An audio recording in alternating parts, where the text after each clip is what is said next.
Likewise, I'm rising to speak on part two. The thing that's very interesting about this, and I'm sure people have been riveted so far on this discussion on the infrastructure bill, but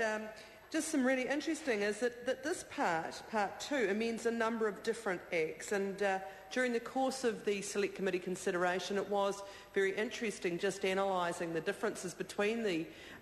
acts concerned, which are of course the Telecommunications Act 2001, the Electricity Act 1992, the Gas Act 1992 and the Local Government Act. And the consistency that we were looking at was around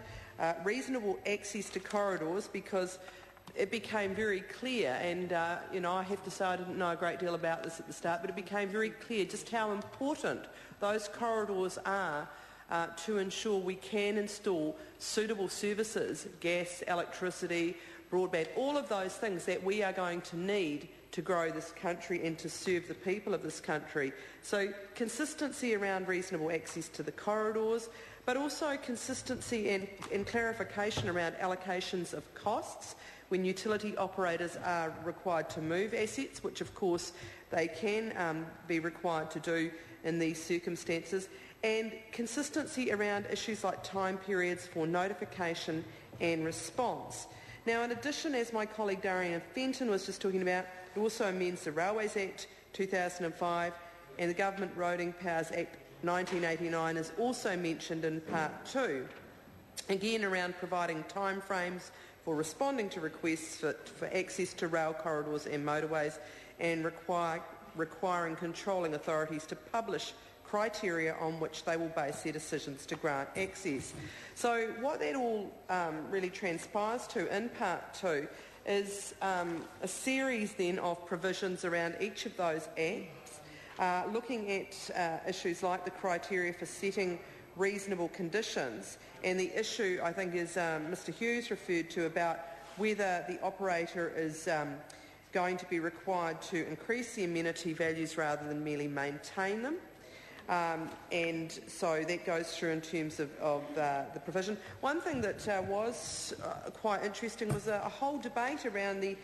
issue of fittings and whether we'd use the term fittings. And in fact, you'll be interested to know that we didn't decide to go with that, but instead replaced it with the term lines, cabinets, other appliances and associated equipment. Now, the question of health and safety that Ms Fenton raised before is an important one, and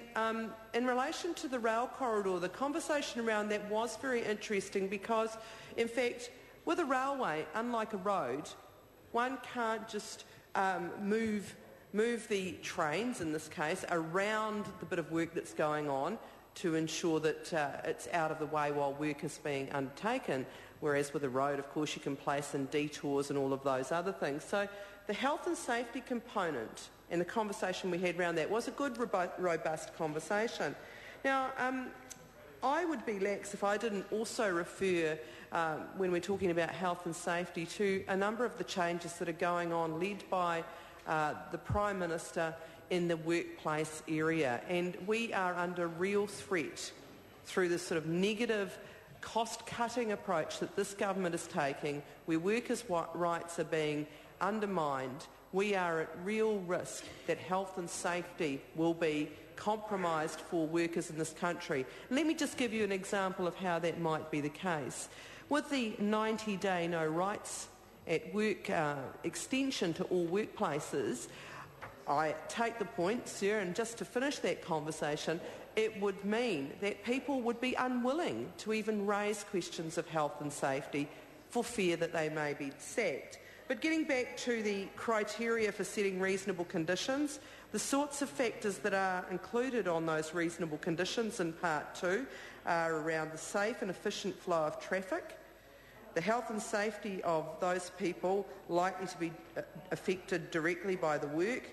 the need to lessen damage, compensation that may be payable, an important one in E, which is a criteria around the need to lessen disruption to local communities, including businesses. Now, of course, that's really important when we are looking at this kind of work and upgrading our infrastructure, that we do it in a way that minimises disruption to the community.